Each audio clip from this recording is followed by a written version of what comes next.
Chapter 8. It was less than an hour until they landed in western France.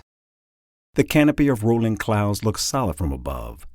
The moonlight gave them weight and definition, as if you could step out of the jet and plant your feet on them. Siegfried paced the narrow aisle, nervously shuffling his pack of baseball cards. He hadn't stopped moving since they called into HQ and learned what had happened to Colby Finn, or more accurately, what Finn had accidentally done to himself after stumbling across an artifact. "Get some rest," Malik said. "I need you sharp down there." He'd reclined his chair and was nearly horizontal, one arm draped across his face. He was relieved to be back in a suit and tie. He always traveled with a backup since his attire had a tendency to get spattered in blood and mystical residue during missions, but he was knackered. He wanted to sneak in an hour of sleep during the flight, and that wasn't going to happen with his partner wearing a hole in the floorboards. "Where do you think Finn's artifact came from?" Siegfried wondered aloud. His shuffling intensified. Part of what made artifacts so terrifying was that no one knew where they'd originated. They were forged of pure magic, each with a unique and unknowable purpose. Finding one was like playing a claw machine blindfolded, but instead of extracting a cheaply made plush toy, you were treated to an object of chaos that granted you strength, or speed, or invisibility, or reduced you to a pile of ash. And those were just the artifacts that affected the user. If you believe the oldest texts, some were designed with much grander purposes in mind. Eventually, someone would stumble across an artifact that could end it all. Some called it the Omega. Once triggered, the Omega artifact would unleash the most haunting passages of the Old Testament: fires, pestilence, famines, floods, instant wrath of God, gift wrapped in a shiny package, a reset button for humanity. After reporting back to HQ with the specifics of Colby Finn's condition, the archives turned up the only known artifact that could be responsible for both his abilities and his affliction: the Chrysos Compass. Not the Omega, perhaps, but it was a particularly nasty device that hadn't been spotted in centuries.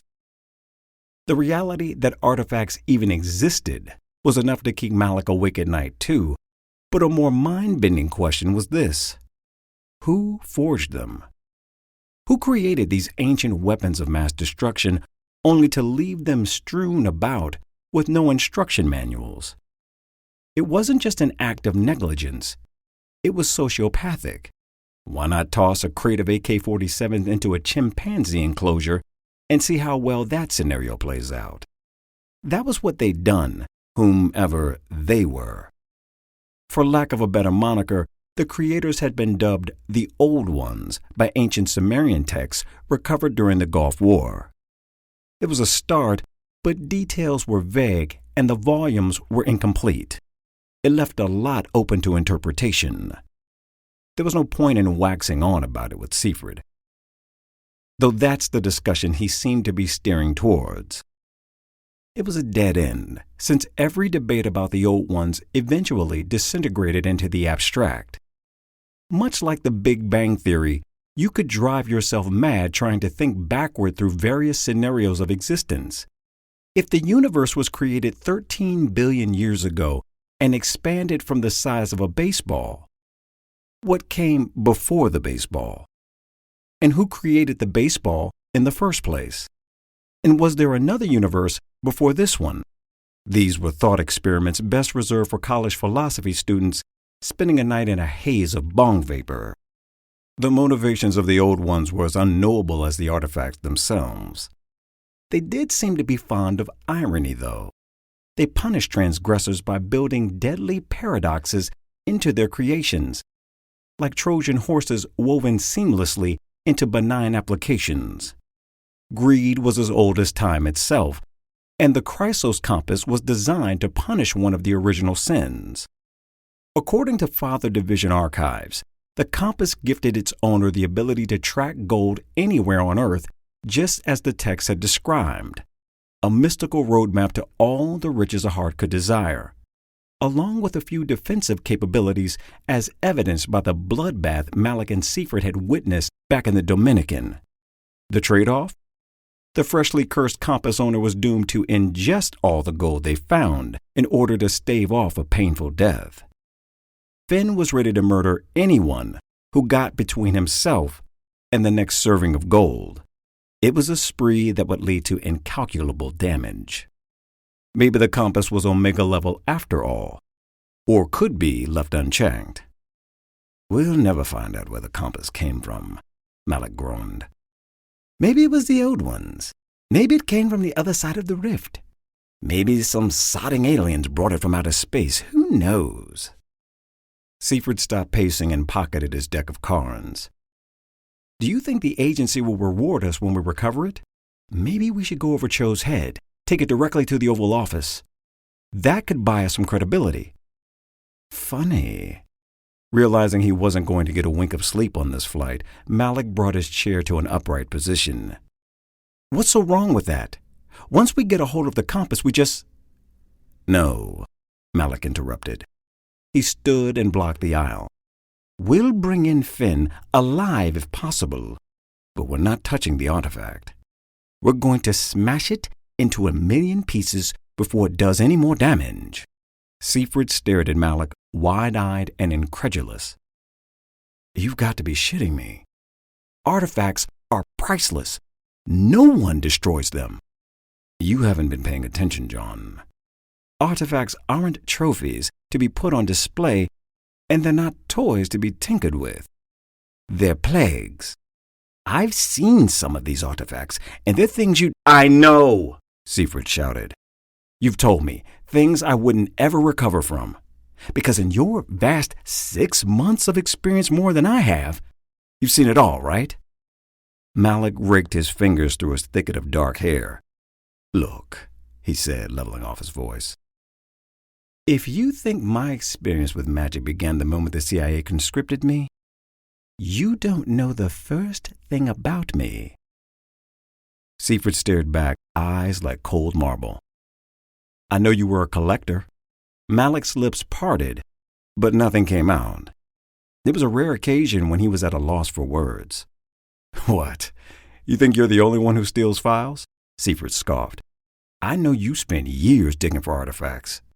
You were like a British Indiana Jones, scouring every ancient burial site and ley line. That's how the CIA caught you. Your hands were in the cookie jar." "That's right," Malik said, barely louder than a whisper. "I got caught, and it cost me everything. And so did the artifact." Seifert folded his arms across his chest. "Maybe you weren't man enough to handle it. And maybe your arrogance is clouding your judgment. You're lucky, John, but you're not as smart or as special as you think you are. You so much as touch that compass, and you'll be in the same position as Colby Finn." "I'll be fine," Seifert said, biting off his words. "When it comes to magic, I'm Father Division's cleanup hitter. You're just a bench warmer." "So this is about professional jealousy. Because you're so much better than me, you deserve what I have. Is that so?" "Something like that." Malik spread his arms wide. "Well, I'd be more than happy to relinquish my director's chair if you can prove your thesis." Seifert knitted his brow. "What, are we going to have a duel?" Malik's lips curled into a mischievous grin. "Why not? Here." Seifert glanced around. "At 30,000 feet. You're the chosen one, aren't you? The best of the best? Let's see if your luck is more powerful than my healing. If you're so much better than me, your first shot will be nothing short of divine. And if I hit you, you won't. You'll miss and punch a hole in the jet with that stupid cannon of yours. We'll both be dead." "Really?" Malik cocked his head, narrowing his eyes. "Where did that signature confidence go, John? Maybe you should get out your deck of cards and rub them for good fortune. Or perhaps you're worried you'll get in trouble. Malik reached into his pocket and pulled out his phone. Would you like to call Caroline and ask for permission? Seifert jammed a finger into Malik's chest. Say her name one more time, man. I dare you. I'll rip your... His threat was cut off by a thunderclap that rattled the fuselage. A burst of turbulence sent them tumbling arse over tit. Malik nearly performed a backward somersault into his seat, while Seifert lost his footing so suddenly it looked like he'd comically slipped on a banana peel, crashing hard into the aisle. The cabin lights flickered. Please take your seats, the pilot announced, a little too cheerfully for the occasion. And buckle up until landing, gentlemen. A storm is rolling in, and it looks like a doozy. Great, Seifert groaned. Who knows how long this is going to take now? If Finn can't rent a ship and head out to sea, how are we supposed to find him? The turbulence, combined with their ridiculous tandem fall, seemed to have diffused some of the tension. Finn has a sizable head start, Malik said. He stood and flattened out his tie. Once he's in France, he can travel to any country in Europe, and who knows what he'll do if he can't locate a shipwreck. The loss of life was one thing, but exposing the world to magic was quite another. A bulletproof, gold-plated psychopath could slice and dice his way through any number of crowded tourist destinations in search of sustenance, and by then it would be too late. Seifert ignored the pilot's instructions and paced the aisle. We could always call the French Ministry of Defense. Maybe they'll pinch in if we can explain the situation. His flash of righteous indignation had been put on the back burner, and he'd switched back to a more professional tone. Malik went to the bar and poured himself a scotch. The last time I rang the French for a favor, I had to deal with Benoit Renault. Wait, Seifert said. Where did the booze come from? Did you tell the pilot to start the bar before we took off? Of course.